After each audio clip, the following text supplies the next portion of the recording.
दिल्ली सत्ता के सबसे सुरक्षित और गोपनीय इलाकों में से एक साउथ ब्लॉक के भीतर एक बंद कमरे में उस रात असामान्य सन्नाटा पसरा हुआ था।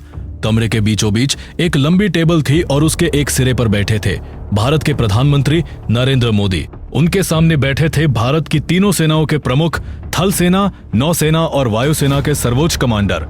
कमरे की दीवारों पर बड़े बड़े डिजिटल नक्शे चमक रहे थे जिन पर भारत की सीमाएं, रडार जोन और कई संवेदनशील इलाके चिन्हित थे।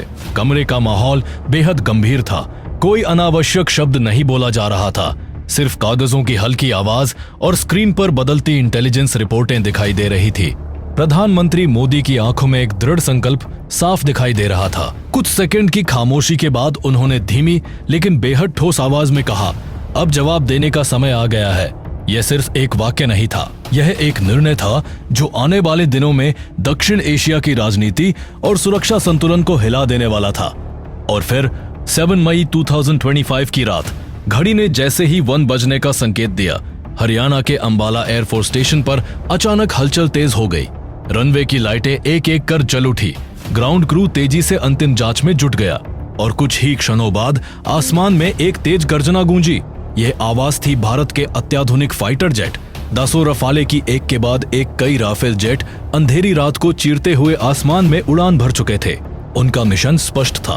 कुछ ही मिनटों बाद वे पाकिस्तान की सीमा पार कर चुके थे। उनका लक्ष्य था पंजाब प्रांत के मुरिदके में मौजूद आतंकवादी ठिकाने, जहां से वर्षों से भारत के खिलाफ साजिशें रची जाती रही थी। कुछ ही क्षणों बाद आकाश में चमकती रोशनी दिखाई दी, मिसाइलें दागी जा चुकी थी और देखते ही देखते कई इमारतें आग की लपटों में घिर गईं। ये कोई साधारण सैन्य कार्रवाई नहीं थी, ये था ऑपरेशन सिंदूर, भारत का वो जवाब जिसने आतंकवाद को सीधा संदेश दिया। लेकिन ये कहानी यहीं से शुरू नहीं होती। इसके पीछे एक ऐसी दर्दनाक घटना थी जिसने पूरे देश को झकझोर दिया था। तारीख थी 22 अप्रैल, दोपहर का समय लगभग 1 बजे से 2 बजे के बीच। कश्मीर की एक शांत और खूबसूरत घाटी में पर्यटक अपने परिवारों के साथ प्रकृति का आनंद ले रहे थे। घने जंगल, पहाड़ों की ठंडी हवा और बहती नदियों की आवाज, सब कुछ बिल्कुल सामान्य लग रहा था। लेकिन अचानक जंगल के भीतर से 3 परछाइयां उभरी। ये साधारण लोग नहीं थे, ये थे आतंकवादी संगठन द रेजिस्टेंस फ्रंट, जिसे अक्सर पाकिस्तान आधारित आतंकी नेटवर्क से जुड़ा माना जाता है। यह संगठन कुख्यात आतंकी समूह लश्कर ए तैयबा की एक शाखा माना जाता है। इन आतंकियों के हाथों में अत्याधुनिक हथियार थे, AK-47 और M4 कार्बाइन राइफलें। कुछ ही मिनटों में उन्होंने घाटी में मौजूद पर्यटकों को घेर लिया। लोगों को पहले तो समझ ही नहीं आया कि हो क्या रहा है, लेकिन अगले कुछ मिनटों में जो हुआ उसने इंसानियत को शर्मसार कर दिया। आतंकियों ने एक एक करके सभी लोगों से उनका धर्म पूछना शुरू किया। जो लोग हिंदू निकले उन्हें वहीं गोली मार दी गई।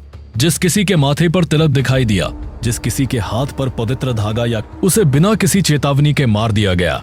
कुछ लोगों ने अपनी जान बचाने के लिए झूठ बोलने की कोशिश की, लेकिन आतंकियों ने उन्हें कलमा पढ़ने के लिए मजबूर किया। पुरुषों की पैंट तक उतारकर जांच की गई और जो भी हिंदू पाया गया उसे उसी जगह गोली मार दी गई। कुछ ही मिनटों में घाटी चीखों और गोलियों की आवाज से गूंज उठी। जब सब खत्म हुआ तो जमीन पर 26 लोगों के शव पड़े थे। इनमें 25 पर्यटक थे और एक थे स्थानीय युवक आदिल, जिन्होंने दूसरों की जान बचाने की कोशिश करते हुए अपनी जान गंवा दी। यह हमला सिर्फ उन 26 लोगों पर नहीं था, यह हमला पूरे भारत की आत्मा पर था। 2019 के बाद कश्मीर में नागरिकों पर यह सबसे बड़ा आतंकी हमला था। उस समय प्रधानमंत्री नरेंद्र मोदी सऊदी अरब की आधिकारिक यात्रा पर थे, लेकिन जैसे ही उन्हें इस हमले की जानकारी मिली, उन्होंने तुरंत अपनी यात्रा बीच में ही समाप्त कर दी। कुछ ही घंटों में उनका विमान भारत के लिए उड़ान भर चुका था। दिल्ली पहुंचते ही सत्ता के गलियारों में हलचल मच गई। राजधानी में तुरंत एक उच्च स्तरीय बैठक बुलाई गई।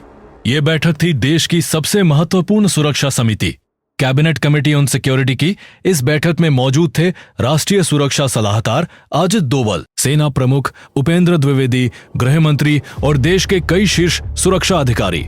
कमरे में गहरा सन्नाटा था, लेकिन यह वह सन्नाटा था जो तूफान आने से पहले छा जाता है। हर किसी के मन में एक ही सवाल था, कब तक भारत अपने निर्दोष नागरिकों के शव उठाता रहेगा? कब तक आतंकवाद को सिर्फ शब्दों में जवाब दिया जाएगा? इसी बीच एक और चौंकाने वाली खबर आई। आतंकी संगठन द रेजिस्टेंस फ्रंट ने इस हमले की जिम्मेदारी खुद ले ली। उन्होंने सोशल मीडिया पर पोस्ट करके कहा कि यह हमला कश्मीर में गैर कश्मीरी लोगों के बसने के विरोध में किया गया था। इस बयान ने पूरे देश का खून खौला दिया। दूसरी तरफ पाकिस्तान सरकार ने हमेशा की तरह किसी भी संबंध से इनकार कर दिया, लेकिन भारत के पास ठोस सबूत थे। भारतीय खुफिया एजेंसियों, रिसर्च एंड एनालिसिस विंग और इंटेलिजेंस ब्यूरो ने आतंकियों द्वारा पाकिस्तान में बैठे अपने हैंडलों को की गई कॉल्स ट्रैक कर ली थी। इन कॉल्स से साफ हो गया कि इस हमले की योजना पाकिस्तान के शहरों मुजफ्फराबाद और बहावलपुर में बनाई गई थी और इसके पीछे जिन लोगों का हाथ था वे थे हाफिज सईद और उनके सहयोगी सैफुल्लाह खालिद कसूरी। दिल्ली में रणनीतिक गतिविधियां तेजी से बढ़ गईं। सबसे पहले भारत ने कूटनीतिक स्तर पर जवाब देना शुरू किया। भारत सरकार ने एक ऐतिहासिक फैसला लिया। 1960 में हुई इंडस वाटर्स ट्रीटी को निलंबित कर दिया गया। यह एक बहुत बड़ा कदम था क्योंकि पाकिस्तान की कृषि और जल आपूर्ति का बड़ा हिस्सा इसी समझौते पर निर्भर था। भारत ने साफ संदेश दिया, खून और पानी साथ साथ नहीं बह सकते। लेकिन असली जवाब अभी बाकी था। भारतीय सेना को पूरी स्वतंत्रता दे दी गई। सेना प्रमुख उपेंद्र द्विवेदी और अन्य सैन्य कमांडरों ने एक ऐसी योजना तैयार की जो पाकिस्तान को गहरा झटका देने वाली थी। इस योजना का नाम रखा गया ऑपरेशन सिंदूर। ये नाम सिर्फ एक सैन्य कोड नहीं था, इसके पीछे एक बेहद भावनात्मक कहानी थी। पहलगाम हमले में कई महिलाओं ने अपने पति खो दिए थे। उनकी मांग का सिंदूर हमेशा के लिए मिट गया था। यह ऑपरेशन उन्हीं महिलाओं के दर्द का जवाब था, उनकी आंखों के आंसुओं का बदला। कहा जाता है कि जब प्रधानमंत्री मोदी गुजरात के कच्छ क्षेत्र में गए थे तो वहां की महिलाओं ने उन्हें सिंदूर का पौधा भेंट किया था। वहीं से इस नाम की प्रेरणा मिली। इस नाम ने हर सैनिक के दिल में एक नई आग जगा दी। इसके बाद ऑपरेशन की तैयारी शुरू। सब कुछ बेहद गोपनीय तरीके से किया गया। दक्षिण भारत के तंजावुर एयरबेस पर तैनात 222 स्क्वाड्रन, जिसे टाइगर शार्क्स कहा जाता है, सक्रिय कर दिया गया। यह स्क्वाड्रन उड़ाता था भारत का शक्तिशाली fighter jet Sukhoi Su-30 MKI, लेकिन ये सामान्य सुखोई नहीं थे। इन्हें विशेष रूप से एक बेहद खतरनाक मिसाइल ले जाने के लिए संशोधित किया गया था। उस मिसाइल का नाम था ब्राह्मोस मिसाइल। यह दुनिया की सबसे तेज सुपरसोनिक क्रूज मिसाइलों में से एक है। इसकी गति आवाज की गति से लगभग 3 गुना होती है। इतनी तेज कि अधिकांश एयर डिफेंस सिस्टम इसे रोक ही नहीं पाते। पाकिस्तान को उम्मीद थी कि अगर भारत हमला करेगा तो वह उत्तरी भारत के एयरबेस से होगा। उनकी नजरें अंबाला और हलवारा जैसे एयरबेस पर टिकी हुई थी। लेकिन भारत ने इस बार अपनी रणनीति बदल दी थी। हमला ऐसी जगह से होने वाला था जहां से दुश्मन को बिल्कुल उम्मीद नहीं थी। मई का महीना शुरू हो चुका था। सीमा पर तनाव लगातार बढ़ रहा था। दोनों देशों की सेनाएं सतर्क थी। पाकिस्तान के रडार 24 घंटे आसमान की निगरानी कर रहे थे, लेकिन भारतीय सेना की चुप्पी उन्हें और ज्यादा बेचैन कर रही थी, क्योंकि अक्सर सबसे खतरनाक वार वही करता है जो हमला करने से पहले बिल्कुल शांत रहता है।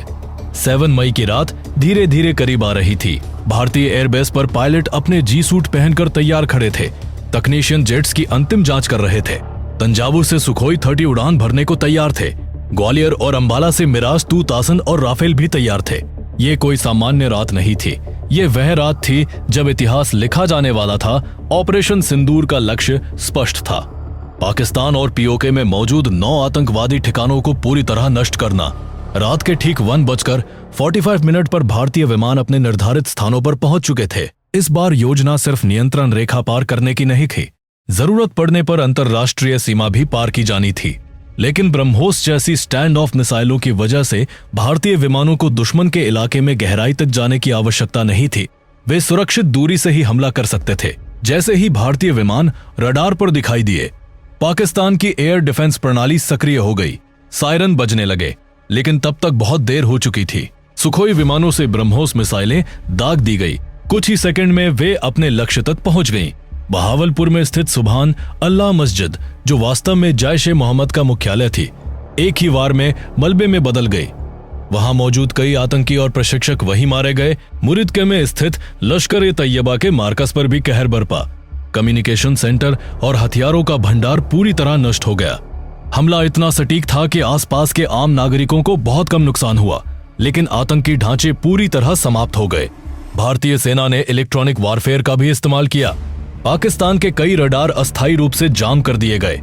हमारे विमान सुरक्षित वापस लौट आए, लेकिन ये कार्रवाई केवल हवाई नहीं थी। भारतीय सेना की तोपखाना इकाइयों ने भी पीओके में आतंकवादी लॉन्च पैड्स को निशाना बनाया।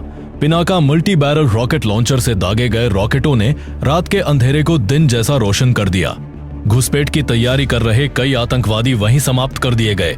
सुबह तक पूरी दुनिया को पता चल चुका था, भारत ने पाकिस्तान में घुसकर 9 आतंकवादी ठिकानों को नष्ट कर दिया है। और यही थी ऑपरेशन सिंदूर की वह कहानी जिसने आतंकवाद के खिलाफ भारत की नीति को हमेशा के लिए बदल दिया।